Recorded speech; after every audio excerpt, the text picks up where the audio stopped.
Halo pecinta film Donghua. Kali ini Mimin akan bawain alur cerita film Renegade Immortal versi novelnya ya. Yang pasti Mimin ambil episode setingkat dari filmnya yang lagi tayang. Tanpa berlama-lama lagi, yuk langsung masuk ke alur ceritanya. Kakak Wang, aku sudah menunggumu. Setelah Su Yun-san selesai berbicara, seberkas cahaya ungu melesat seperti kilat. Cahaya itu dengan cepat mendekat, mendarat di tanah, dan memperlihatkan Wang Lin di dalamnya. Wang Lin tersenyum tipis dan menggenggam tangannya. Aku mengalami sedikit keterlambatan dalam perjalanan ke sini. Aku tidak menyangka saudara Sun akan menunggu. Su Yun-san tertawa dan ia berkata, tidak masalah. Awalnya aku akan pergi ke Laut Roh Iblis Timur kemarin. Tetapi ketika aku mendengar bahwa saudara Wang adalah seseorang yang dipilih Tian Yunxi untuk pergi, jadi aku memutuskan untuk menunggu saudara Wang beberapa hari sehingga kita bisa pergi bersama. Mendengar ini Wang Lin tersenyum hangat padanya. Terima kasih atas pertimbanganmu, ucap Wang Lin. Matanya berbinar dan senyumnya hangat. Setelah itu Wang Lin melihat ke arah orang-orang di sekitar Su Yun-san. Saudara Wang, ketiga orang ini adalah tetua sekte Suan Yuan yang bertanggung jawab atas keselamatanku. Karena kultivasiku tidak dapat menandingi saudara Wang. Jika bukan karena perintah ayah, aku tidak akan pergi ke Laut Roh Iblis Timur. Mendengar ini Wang Lin tersenyum. Kakak Sun lucu sekali. Adapun gadis yang mengenakan baju merah muda, tatapannya beralih ke Wang Lin dan menunjukkan sedikit keterkejutan. Sun Yun-san menunjuk gadis itu dan berkata, Kakak Wang, ini adik perempuanku, Sun Rounan. Sun Rounan, ini murid inti Tian Yunxi, Wang Lin. Sapalah, kenapa kamu diam saja? Mendengar ini Sun Rounan mengernyitkan hidungnya saat menyapa Wang Lin dengan suaranya yang seperti burung bernyanyi. Rounan menyapa Kakak Wang. Wang Lin tersenyum dan mengangguk. Dia tidak meliriknya lebih dari sekali sebelum tatapannya jatuh pada susunan transfer. Sun Yun-san sangat cerdas dan tentu saja mengetahui pikiran Wang Lin. Saudara Wang, hari sudah mulai larut. Ayo kita berangkat. Wang Lin segera mengangguk. Lalu mereka berdua berjalan berdampingan menuju pusat susunan transfer. Saat Su Yun-san berjalan, dia bahkan tidak menoleh dan berkata perlahan, Suan Yi, kembali. Suan Yi tidak mengatakan sepatah kata pun saat dia berbalik dan berjalan menuju susunan transfer bersama dengan dua tetua lainnya. Satu-satunya yang tersisa di luar susunan transfer adalah gadis berpakaian merah muda. Dia menghentakkan kakinya dan berteriak ke arah Sun Yun-san. Kakak, lepaskan aku. Su Yun-san tidak menghiraukannya. Setelah teriakan itu, ratusan murid yang berada di luar susunan transfer membuka mata mereka dan mulai menggunakan energi spiritual mereka, menyebabkan sejumlah besar energi spiritual memasuki susunan tersebut. Susunan ini bukanlah susunan biasa, melainkan susunan yang mengirim orang ke luar angkasa. Jumlah batu giok surgawi dan batu roh yang dibutuhkan untuk mengaktifkan susunan ini sangat banyak. Serangkaian suara gemuruh datang dari susunan itu saat suatu kekuatan dahsyat mulai menyebar keluar seperti gelombang kejut. Ratusan pakaian murid itu tertiup angin dan menimbulkan banyak suara kepakan. Wajah mereka semua pucat, tetapi tidak ada satupun dari mereka yang bergerak sedikit pun. Tak lama kemudian pelangi selebar ratusan kaki tiba-tiba melesat ke atas dan menembus langit. Cincin-cincin cahaya mulai menyebar di langit, dan sebagian besar langit di planet ini ditutupi oleh riak cincin ini. Riak-riak ini bertahan selama setengah batang dupa sebelum menghilang. Pada saat pelangi melesat ke langit, gadis di sebelah susunan itu memperlihatkan sedikit rasa bangga. Tangan kanannya menyentuh tasnya, dan sebuah batu giok muncul dalam genggamannya.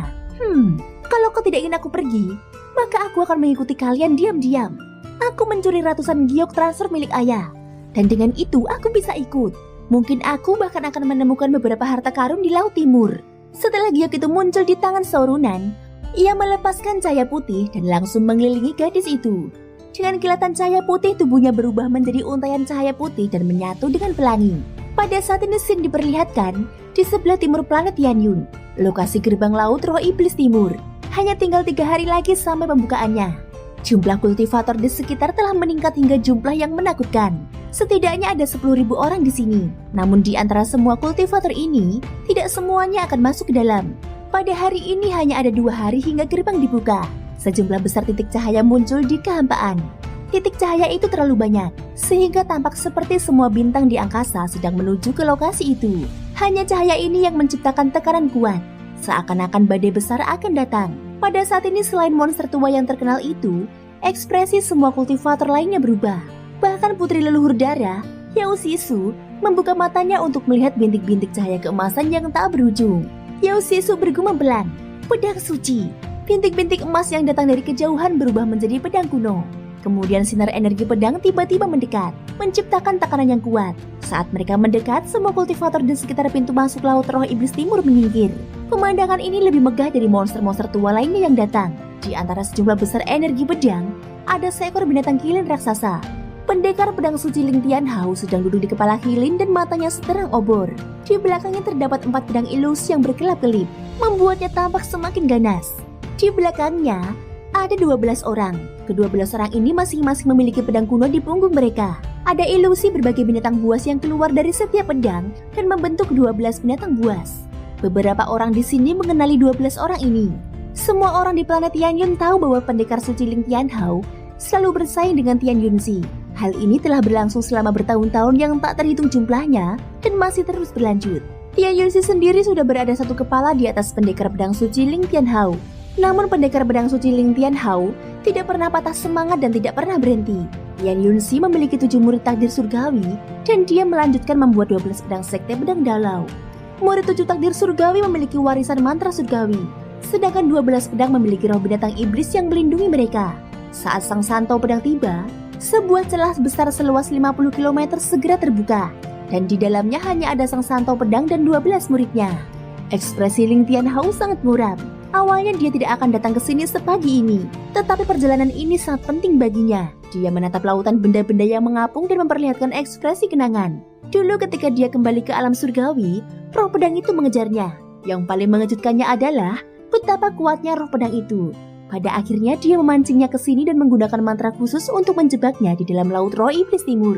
Kali ini dia akan meminjam kekuatan fase pasang surut untuk menyeret roh pedang ke dalam lautan Roh Iblis Timur, sehingga tidak akan pernah kembali. Pada saat Ling Tianhao sedang berpikir, dia melihat ke dalam kehampaan dan menampakkan cahaya misterius. Awan besar udara dingin tiba-tiba muncul di angkasa. Awan dingin ini berwarna hijau tua dan dipenuhi tengkorak. Di antara tengkorak-tengkorak itu ada satu yang sangat besar. Ini jelas tengkorak binatang purba. Di atas tengkorak raksasa ini duduk seorang pria setengah baya. Orang ini dikelilingi oleh aura kematian yang menghalangi sosoknya. Pria parubaya yang dikelilingi oleh aura kematian itu tertawa dan berkata dengan suara yang serak, "Teman lama Ling Tian." Mendengar ini Ling Tianhao tersenyum tipis. Orang ini adalah salah satu pelaku utama yang mencoba mencuri manik-manik penentang surga dari Situnan. Untuk menghindari Situnan, dia melarikan diri ke sini untuk mencari teman lamanya, pendekar suci Ling Tianhao. Ling Tianhao kemudian bertanya, "Bagaimana kau bisa terluka parah seperti ini?" Mata lelaki tua setengah baya itu memancarkan cahaya seperti hantu saat dia berkata perlahan, "Ceritanya panjang. Aku pergi ke sekte pedang dalau untuk mencarimu. Ketika aku mendengar bahwa kau ada di sini, aku segera bergegas ke sini dan ingin memberimu kesempatan besar. Jika kau dan aku bekerja sama, maka kau akan bisa menjadi satu kepala di atas lelaki tua Tian Yunzi." Mendengar ini mata Ling Tianhao berbinar. Namun ada keraguan di matanya. Melihat ekspresi Ling Tianhao, lelaki setengah baya itu merenung sejenak. "Ling Tian, apakah kamu ingat ketika aliansi kultivasi mengirimkan pemberitahuan untuk mencari sebuah barang puluhan ribu tahun yang lalu? Barang ini adalah manik-manik dan hadiahnya adalah mantra surgawi berkualitas tinggi yang lengkap. Ini adalah mantra surgawi berkualitas tinggi. Hadiah terbesar yang pernah ditawarkan aliansi kultivasi. Menurutku, tidak ada lebih dari 10 mantra surgawi berkualitas tinggi yang lengkap di dalam aliansi kultivasi." Mendengar ini tatapan Ling Tianhao menjadi serius. "Apakah lukamu berhubungan dengan manik ini?" tanya Ling Tianhao. Lelaki setengah baya itu mengangguk lalu tersenyum pahit. "Jangan bicara tentang masa lalu. Itu karena kultivasiku tidak cukup kuat. Namun jika kamu bertindak, maka itu pasti akan mudah." Ling Tianhao mengangkat kepalanya sambil menatap ke dalam kehampaan. Setelah waktu yang lama dia berkata, "Tidak akan terlambat untuk membicarakannya setelah Laut Roh Iblis Timur berakhir. Tetapi sebelum itu, kamu harus membantuku dengan satu hal," ucap Ling Tianhao. Mendengar ini, lelaki setengah baya itu lalu bertanya, "Apa yang kau butuhkan dariku?" "Pergilah ke Laut Roh Iblis Timur dan lindungi 12 muridku sampai mereka menyelesaikan misi rahasia yang kuberikan kepada mereka. Jika kau bisa melakukannya, maka aku akan membantumu," ucap Ling Tianhao. Ia berkata dengan nada serius, "Ling Tian, jangan khawatir. Selama aku di sana, aku berjanji akan menjaga murid-muridmu tetap aman. Namun kudengar gerbang menuju Laut Roh Iblis Timur itu misterius. Jadi aku tidak tahu apakah aku bisa masuk dengan kultivasiku. Tenang saja, kau tidak perlu khawatir, karena kau terluka dan giliranku untuk membuka gerbang. Jadi aku akan membiarkanmu masuk." Setelah mendengar ini lelaki setengah baya itu tidak berbicara lagi. Di saat yang sama awan besar berwarna keju datang dari kejauhan. Mata lelaki setengah baya itu berbinar, lalu dia menghilang sepenuhnya. Di dalam awan 7 warna itu, Tian Yunxi yang berjubah putih perlahan berjalan mendekat. Ia tersenyum dan mengangguk pada orang-orang yang dikenalnya. Di belakangnya ada 9 orang. 9 orang ini mengenakan jubah dengan warna yang berbeda-beda. Tetapi mata mereka semua tajam seperti kilat dan mereka masing-masing memiliki kultivasi yang kuat. Di antara mereka ada seseorang yang bertarung dengan Wang Lin untuk memperebutkan gelar murid sejati divisi ungu. Saudara keenam Wang Lin, Chen Tao. Chen Tao saat ini mengenakan jubah ungu dan memancarkan tekanan yang kuat. Dia seperti pedang yang akan ditarik dan melepaskan ketajamannya. Kelompok Tian Yunxi yang berjumlah 10 orang itu bergerak dengan tenang menuju gerbang. Setiap kultivator dengan hormat memberi jalan. Dalam sekejap mata kelompok Tian Yunxi telah tiba di depan gerbang. Mereka hanya berjarak sekitar 1000 kaki dari kelompok Lin Tianhao. Pandangan semua orang tertuju pada kedua kelompok ini. Pada saat ini dapat dikatakan bahwa hampir semua kultivator kuat dari planet Tianyun dan planet-planet di sekitarnya ada di sini. Apa yang terkumpul di sini hampir merupakan kekuatan penuh dari tanaman kultivasi peringkat 7 milik Tianyun. Hari terakhir sebelum pembukaan Laut Roh Iblis Timur perlahan berlalu. Hari ini adalah saatnya peristiwa besar akan dimulai. Hari ini adalah saatnya Laut Roh Iblis Timur akan terbuka. Lautan benda-benda terapung yang disebut Laut Roh Iblis Timur mulai berubah. Kecepatan semua benda bergerak melalui ruang angkasa menjadi jauh lebih cepat. Perubahan ini menarik perhatian semua kultivator di sekitarnya. Tepat pada saat ini, mata Chen Tao tiba-tiba berbinar saat dia berbalik melihat ke kejauhan. Dan perlahan dia menampakkan senyum. Beberapa sinar cahaya datang dari kejauhan. Kedatangan mereka tidak menarik perhatian para kultivator lainnya. Tetapi mata Chen Tao tertuju pada sosok ungu. Kakak ketujuh. Mata Chen Tao menampakkan cahaya misterius. Tian Yunxi dengan santai menatap sosok ungu itu. Dia tersenyum tipis tetapi tidak mengatakan sepatah kata pun. Ketika Wang Lin melihat kelompok Tian Yunxi dari kejauhan, dia menggenggam tangannya dan berkata, "Saudara Sun, aku harus pergi menemui guruku. Jadi kita akan berpisah di sini. Jika ada kesempatan, kita akan bertemu di dalam Laut Roh Iblis Timur," ucap Wang Lin. Wang Lin bergerak cepat ke arah Tian Yunxi, dan sebelum dia mendekat, orang-orang mendengar penghalang suara pecah. Ekspresinya tenang dan ada sedikit gas abu-abu di matanya. Penampilannya saat ini tidak lebih lemah dari Chen Tao saat ini. Pergerakannya langsung menarik perhatian beberapa kultivator.